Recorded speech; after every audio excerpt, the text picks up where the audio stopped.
Welcome to Chillin' 101. We hope this video helps. In this video, I will explain how to remove a Kia Soul battery. Before starting, prioritize safety.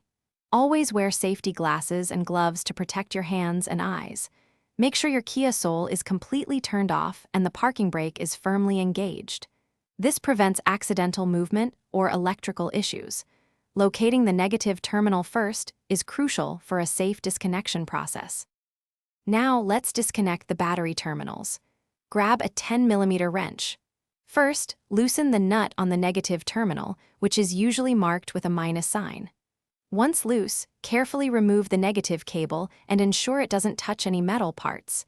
Then, repeat this process for the positive terminal, marked with a plus sign, removing that cable as well. With the cables disconnected, it's time to remove the battery itself.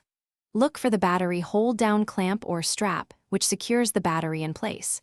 Remove this clamp using the appropriate tool, often a 13mm socket. Once the hold-down is off, carefully lift the battery out of its tray. Remember, car batteries are heavy, so lift with your legs. Inspect the tray for any corrosion. To install the new battery, reverse the removal steps. Carefully place the new battery into the tray and secure it firmly with the hold-down clamp.